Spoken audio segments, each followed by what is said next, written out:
여러분 이것 아십니까? 하나님도 우리처럼 감정을 갖고 계십니다. 하나님도 기뻐하시고요, 슬퍼하시고요, 때로는 화도 나십니다. 우리는 종종 하나님께서 죄가 없으시다는 것을 마치 감정도 없으신 것으로 착각할 때가 있습니다. 왜 이런 생각을 할까요? 그 이유는 우리가 마음으로 죄를 지을 때 어떤 잘못된 감정들이 함께 나타나기 때문입니다. 예를 들면 이런 것입니다. 회사 동료가 회사에서 프리젠테이션을 합니다. 그런데 요즘 말로 폭망했습니다. 아주 망쳐버렸어요. 그러면 안 됐게 생각해야 되는데 희한하게도 내 마음 깊은 곳에 기쁨이 솟아납니다. 남편이 실직을 해서 기가 죽어 있습니다. 그러면 위로하고 힘을 복두더 줘야겠지요. 그런데 그런 마음은 안 들고 속에서 천불이 올라오는 겁니다. 남편의 입장에서 볼까요? 아내가 살림을 살다가 몸살이 나서 들어 누웠습니다. 끙끙대며 침대에 누워 있는데 그것을 바라보는 남편의 마음이 불쌍히 여기고 긍휼의 마음을 가져야 되는데 짜증이 나고 화가 납니다. 여러분도 이런 경험 다 해보셨지요? 우리의 못된 죄성이 어울리지 않는 감정과 함께 나타나는 것입니다. 이런 것 때문에 우리가 감정이 마치 죄처럼 느껴질 때가 있는 것입니다. 그러나 희로애락, 감정 자체가 죄는 아닙니다. 하나님의 형상, 바로 인격의 한 부분이 감정이죠. 하나님께서 우리에게 주신 귀한 선물입니다. 우리가 누리고 또 참 마땅히 갖고 살아가야 할 하나님의 선물이지요. 그래서 하나님도 이런 감정을 가지고 기뻐하시고 슬퍼하시고 때로는 화를 내시지요. 창세기 6장 6절 7절 말씀입니다.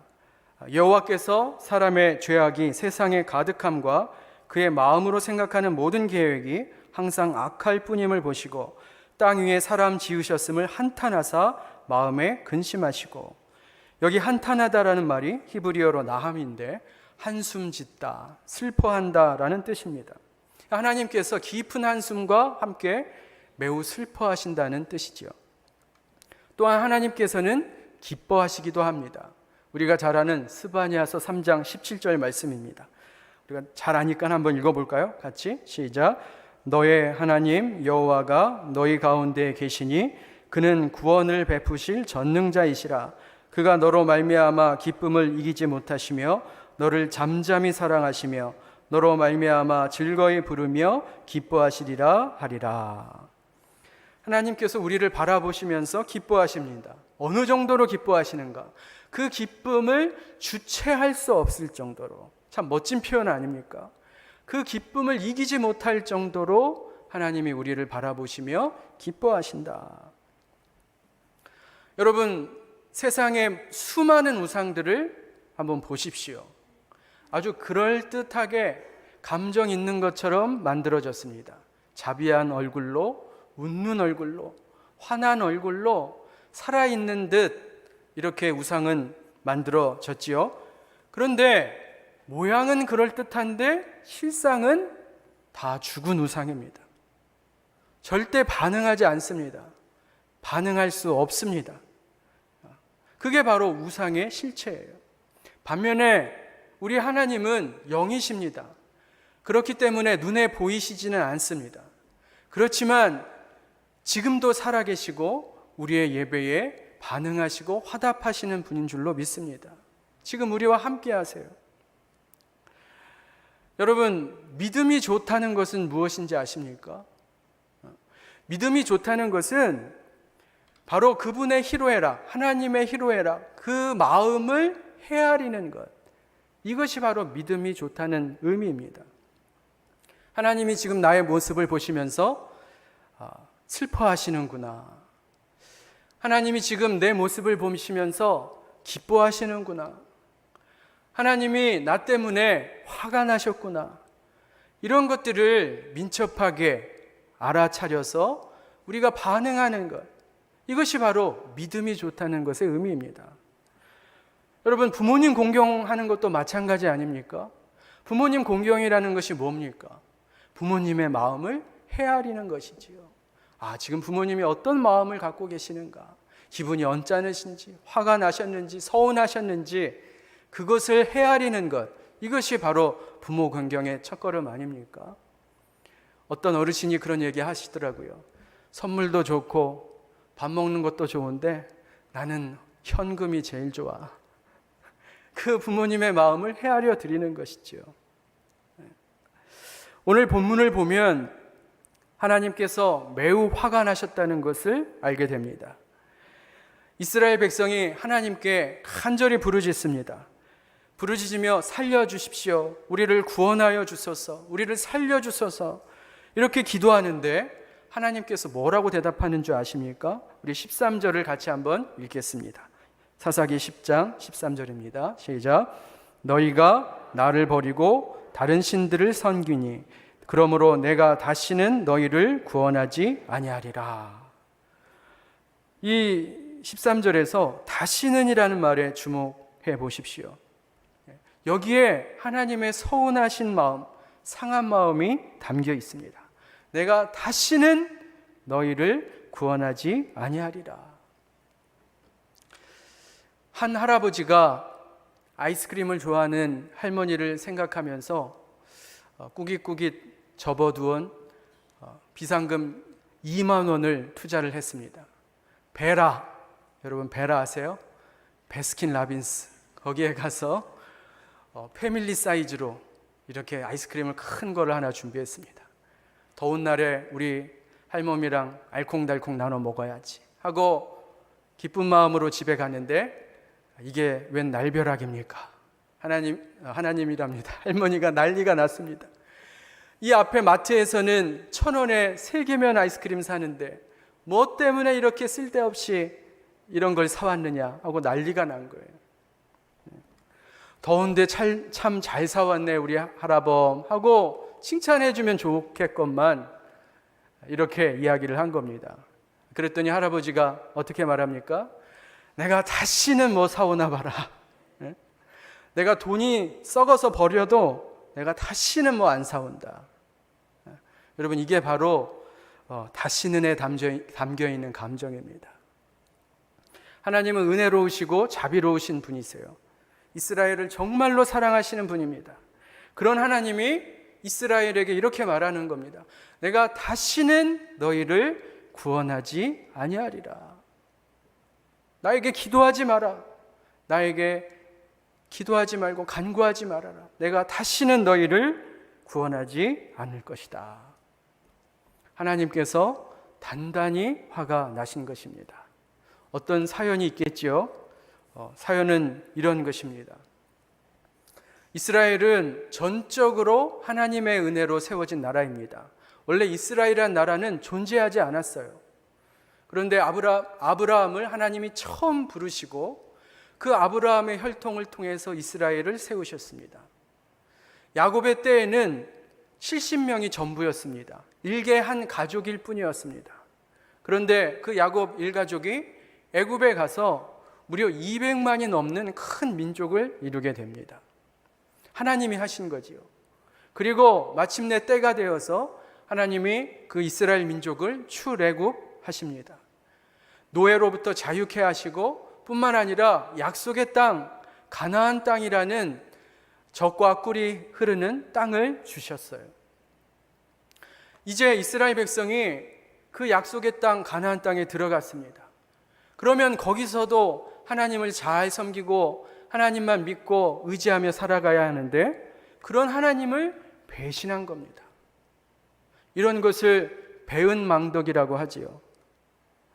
그래서 아까 6절에도 나왔습니다만 바알과 아세라, 아스타롯과 그 가나안 땅에 있는 수많은 우상들을 섬기고 하나님을 저버린 것입니다. 그러면 하나님을 버리고 우상들을 섬기면서 이스라엘 백성들이 잘 되었느냐? 그렇지 않습니다. 망가져가고 또 타락해져가는 모습을 보게 되는 것이죠. 마치 자식이 술이나 PC 게임에 빠져서 중독이 돼서 망가져가는 모습을 보는 부모의 심정과 같습니다. 어떻게 하나님이 가만 계실 수 있으시겠습니까? 그래서 하나님이 이방 민족을 사용하셔서 이스라엘 민족을 징벌하세요. 징계하십니다. 그래서 이방 민족을 몽둥이와 막대기로 삼으셔서 이스라엘 민족을 치게 하십니다. 그렇게 매를 실컷 두들겨 맞고 그때서야 이스라엘 백성이 하나님 앞에 회개하고 돌아옵니다. 죽겠다고 살려달라고 하나님께 부르짖으며 간구하는 거예요. 그렇게 이스라엘 백성이 용서를 구하면 하나님이 차마 그것을 외면치 못하시고 이스라엘 백성을 구원해 주십니다. 그래서 사사라고 하는 하나님의 사람들, 구원자를 보내셔서 이스라엘 백성을 그 환난과 고난 속에서 구원해 주시는 거예요. 자, 그런데 문제는 뭐냐면 하나님이 그렇게 구원해 주시면 이 사람들이 정신을 차리고 하나님을 계속 믿고 의지하고 나아가야 할 텐데 금방 잊어버리는 것입니다. 또 다시 불순종의 자리로 돌아가고 또 다시 하나님을 저버리는 겁니다. 이것이 한두 번이 아닙니다. 몇 번을 그랬냐면 본문에 나타나는 기록 횟수만 8번입니다. 8번을 반복하는 거예요. 똑같은 잘못을. 여러분 많이 들어보셨을 텐데요. 사사들 이름이 쭉 나옵니다. 운니엘, 에훗, 삼갈, 드보라, 기드온, 돌라, 야일, 입다. 8명의 사사들을 보내셨어요. 여러분 어떻게 생각하십니까? 만약에 여러분의 자식이 똑같은 잘못을 8번이나 반복한다고 생각해 보십시오. 만약에 저 같으면 정말 미쳐버릴 겁니다. 3번만 잘못해도 아마 내가 당장 너 이름 호적에서 파버릴 거야. 아마 이렇게 소리를 쳤을 겁니다. 뉴스를 보니까 부모를 버린 장남 이야기가 있었습니다. 아버지는 폐지를 모아서 용돈을 벌고요. 어머니는 건물 청소를 하는데 아파도 병원비가 없어서 병원을 못 간다고 합니다. 원래는 형편이 좋았다고 합니다. 시골에서 논 8,000평을 가지고 농사를 지었대요. 그런데 장남이 사업자금 필요하다고 땅 좀 달라고 해서 그 8,000평 땅을 다 줬다는 겁니다. 그런데 10년이 지난 지금 땅값도 오르고 사업이 잘 돼서 아들은 외제차를 타고 다니는데 부모에게 생활비 한 푼을 안 준다는 거예요. 참고 기다리던 아버지가 결국 물려준 재산을 돌려달라는 반환 소송을 걸었다고 합니다. 여러분 이야기를 들으면서 야, 그 아버지 어떻게 자식한테 소송을 거나 이렇게 생각하시는 분 있으십니까? 없으시지요. 충분히 이해가 갑니다. 자식 때문에 얼마나 그 마음이 상했을까? 소송을 걸면서도 얼마나 그 마음이 불편했을까? 우리가 충분히 이해가 가지요. 하나님도 이스라엘의 반복되는 범죄 앞에서 마음이 많이 상하신 겁니다. 우리 한번 14절을 같이 한번 읽겠습니다. 14절입니다. 시작. 가서 너희가 택한 신들에게 부르짖어 너희의 환난 때에 그들이 너희를 구원하게 하라 하신지라. 쉽게 표현하면 이런 겁니다. 왜 이제 와서 나에게 살려달라고 하느냐? 너희들이 그렇게 좋아했던 우상들, 바알과 아세라와 아스타롯과 너희들이 그렇게 좋아했던 그 우상들에게 가서 살려달라고 해라. 너희들이 그렇게 좋아하는 돈과 권력에게 가서 구원해달라고 해라. 나는 다시는 너희를 구원하지 않겠다. 이렇게 말씀하고 계시는 거예요. 이에 대해서 이스라엘 백성이 뭐라고 할 말이 있겠습니까? 할 말이 없지요. 유구무원입니다. 그러면 이스라엘 백성이 포기하고 기도를 그쳤는가? 더 이상 구하지 않았는가? 그렇지 않습니다.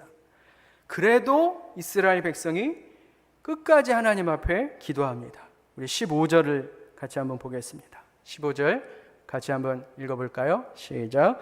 이스라엘 자손이 여호와께 여쭈되 우리가 범죄하여 싸우니 주께서 보시기에 좋은 대로 우리에게 행하시려니와 오직 주께 구하옵나니 오늘 우리를 건져내옵소서. 여러분, 화가 난 아버지에게 자식이 어떻게 해야 됩니까? 화가 난 아버지가 매를 들고 때릴 때도 진짜 자식이라면 아버지 품으로 파고 들어야죠. 아버지 품으로 파고 들어가야 하는 것이 그게 진짜 자식의 모습 아닙니까?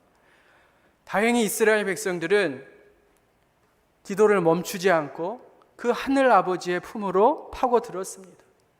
그러면서 이렇게 이야기하는 거예요. 하나님, 우상한테 기도도 해보았습니다. 세상의 의지도 해보았습니다. 그런데 이제야 비로소 깨닫습니다. 아, 정말 의지할 분은 하나님밖에 안 계시군요. 하나님께만 기도할 수 있군요. 저희가 그래도 염치가 있지. 하나님 원하시는 대로, 하나님 뜻대로 하십시오. 만약에 징계하시면 징계를 받겠습니다. 매질하시면 매질 받겠습니다. 버리시면 버림 받겠습니다. 그래도 지금 우리가 기도할 분은, 우리가 의지할 대상은 하나님밖에 없습니다. 이렇게 이스라엘 백성이 고백하고 있는 것입니다. 정말 우리의 모습과 너무 똑같지요? 우리의 모습과 너무 똑같습니다. 우리도 하나님을 떠나 방황할 때가 많습니다. 그런데 결국 하나님의 자녀들은 하나님의 품으로 돌아오게 되어 있습니다. 결국에는 깨닫게 되는 거예요. 여러분, 세상에는 의지할 대상이 없습니다. 돈이 우리의 삶을 책임집니까? 권력이 우리의 삶을 책임집니까? 세상의 어느 것도 우리가 의지할 대상은 없는 거예요. 그래서 우리가 천부여 의지 없어서 손들고 옵니다. 이런 찬양과 고백을 하는 줄로 믿습니다. 사랑하는 성도 여러분, 무조건 평탄한 것이 축복이 아닙니다. 평탄한 길을 가면서 하나님을 저버린다면 그 길은 축복의 길이 아니라 저주의 길입니다. 하지만 고난을 당하고 힘든 길이라도 그것 때문에 하나님을 의지하고 하나님을 붙든다면 그것이야말로 축복의 길인 줄로 믿습니다. 여러분, 무조건 건강한 것이 복입니까? 그래서 늘 힘이 넘치고 에너지가 넘치고 기운이 팔팔한 것이 복입니까? 만약에 그렇게 건강한데 그 건강으로 딴짓을 하고 하나님을 저버리고 세상의 쾌락을 쫓아간다면 그 건강은 축복이 아닙니다. 저주입니다. 몸이 아플지라도 그 몸 아픈 병 때문에 하나님을 더 의지하고 하나님께 기도하고 하나님을 더 귀하게 여긴다면 그 아픔마저도 축복인 줄로 믿습니다. 이게 바로 성도의 모습이에요. 한번 우리 다 같이 고백해 볼까요? 한번 따라해 주시면 감사하겠습니다. 하나님만 의지합니다. 하나님께만 기도합니다. 하나님밖에 없습니다. 이런 믿음의 축복이 있으시길 주님의 이름으로 축원합니다. 이스라엘 백성들이 입으로만 회개한 게 아니에요. 실제로 그들의 삶이 변화되는 것을 보게 됩니다. 그래서 이방신들을, 자기들 가운데 있던 이방신들을 제하여 버리고 하나님께 드리는 예배가 회복됩니다. 물론 앞으로 또 그들의 마음이 어떻게 변할지는 모르지만 이 순간만큼은 이들의 마음이 진심이었던 거예요. 이렇게 되니 하나님께서 어떻게 하셨을까요? 우리 16절을 같이 한번 읽어보겠습니다. 16절 시작. 자기 가운데에서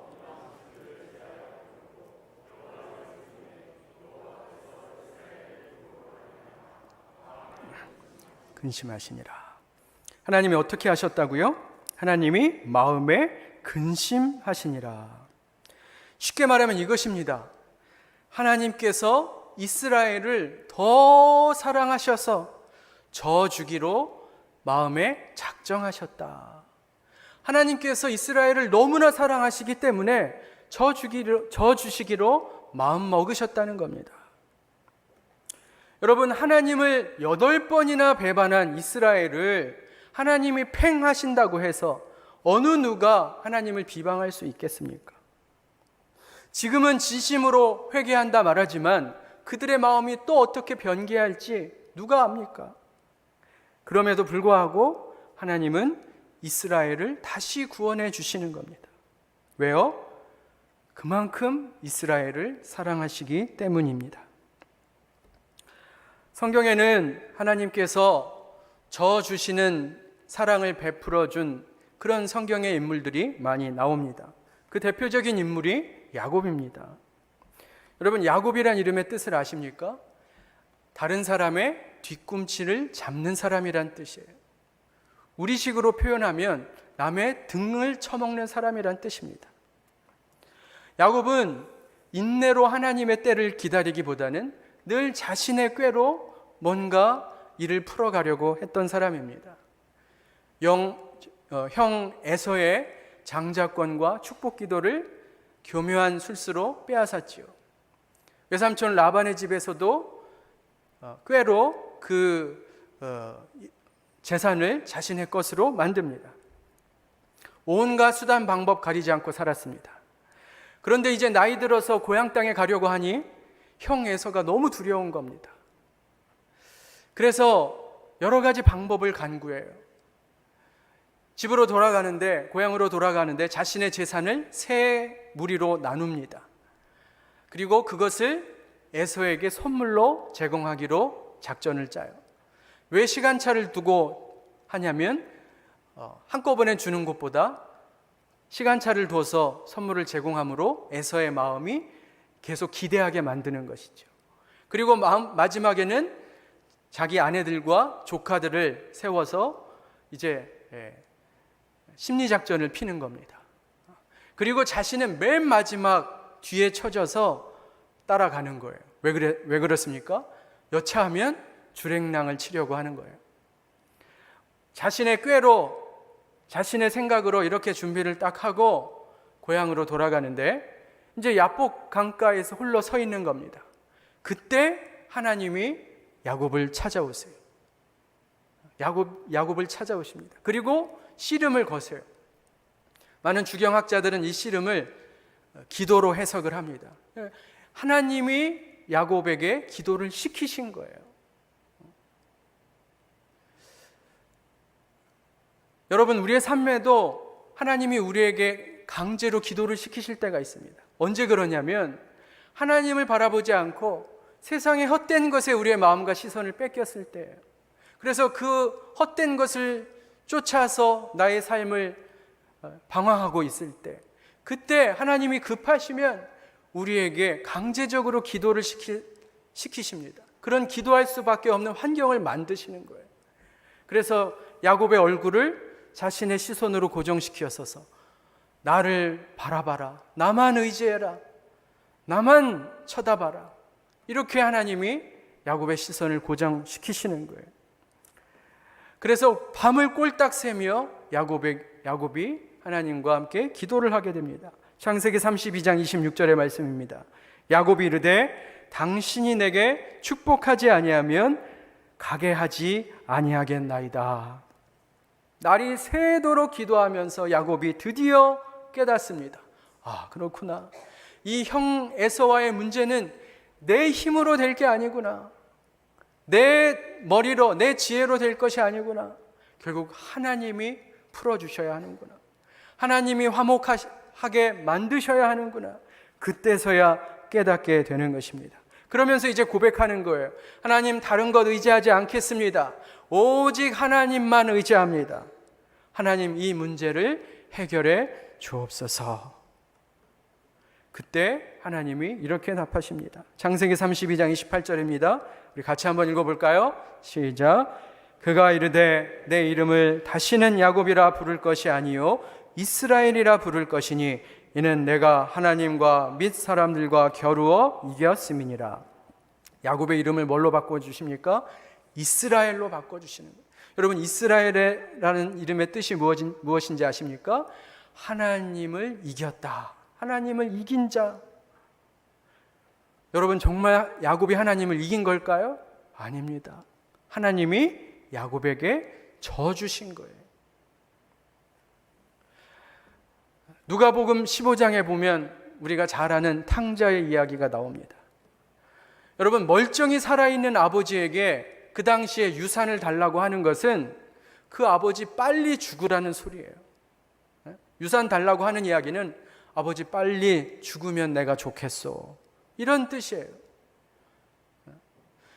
이런 나쁜 탕자가 결국에는 그 유산, 자신의 목을 챙겨가지고 이방 나라로 떠납니다. 아버지를 떠나서 이방 나라로 가요. 그리고 거기서 자기 멋대로 쾌락에 빠져서 허랑방탕하게 삽니다. 그런데 그 유산의 몫을 다 소비하는 데는 시간이 오래 걸리지 않았습니다. 다 날려버린 거예요. 그리고 살기 위해서 거기에서 돼지를 칩니다. 돼지를 쳐요. 사람들이 부정하게 생각하는 그 돼지치기를 합니다. 너무 배가 고파서 돼지의 밥인 쥐엄 열매를 입에 꾸역꾸역 쳐넣습니다. 그때 서러웠어요. 너무 힘들죠. 눈물이 터졌습니다. 그리고 그때서야 깨닫습니다. 그래도 우리 아버지와 함께 있을 때는 좋았는데 의지할 곳은 아버지밖에 없구나. 결국 고향으로 돌아가게 됩니다. 여러분, 아버지를 모욕하고 아버지 죽으면 좋겠다고 한 그 아들놈의 자식, 아버지가 팽하고 버려버린다고 누가 뭐라 하겠습니까? 그런데 그 아버지는 어떻게 했나요? 누가복음 15장 20절 말씀입니다. 우리 같이 한번 읽어볼까요? 시작. 아직도 거리가 먼데 아버지가 그를 보고 측은히 여겨 달려가 목을 안고 입을 맞추니. 그 아버지가 그 아들을 용서하고 져주는 거예요. 여러분, 하나님은 늘 우리에게 져주십니다. 만약에 하나님이 저와 여러분에게 져주시지 않았다면 여기 이 자리에 앉아있을 사람이 한 사람도 없습니다. 우리가 이스라엘 백성 보면서 어찌 이럴 수 있나 하지만 우리는 8번이 아니라 수십 번, 수백 번을 하나님 앞에 똑같은 범죄를, 똑같은 잘못을 저지르고 삽니다. 그럼에도 우리가 여기 앉아있는 것은 하나님께서 우리를 용납하시고 저 주셨기 때문에 이 자리에 앉아있는 줄로 믿습니다. 여러분, 내리사랑이라는 말이 있죠. 그 말이 괜히 있는 것이 아닙니다. 자식 이기는 부모가 있습니까? 없습니까? 없지요. 왜 그렇습니까? 부모의 사랑이 자식이 부모를 사랑하는 것보다 비교할 수 없을 만큼 크기 때문입니다. 그래서 늘 부모가 지는 거예요. 아버지와 아들의 차이점이 있습니다. 아버지는요, 다른 사람이 그 아들놈 지 아버지보다 훨씬 낫네, 이런 말 들으면 우리 아버지들 기분 좋으세요? 나쁘세요? 기분 좋으시지요. 이게 아버지입니다. 그런데요, 아들은요, 아이고 지 아버지보다 못하네, 이 소리 들으면 어때요? 기분 좋습니까? 나쁩니까? 나쁘죠. 이게 아버지와 아들의 차이예요. 그런데 자식이 정말 요즘 말로 4가지가 없는 게 뭔지 아십니까? 부모가 져주는 것을 보고, 부모가 참고 인내하는 것을 보고 내가 잘나서 그런 줄 알아요. 내가 잘하고 있어서 그런 줄 압니다. 그게 바로 자식들의 착각이에요. 돌아보면 제가 그랬습니다. 제가 그랬어요. 저희 아버지 참 굉장히 강한 분이세요.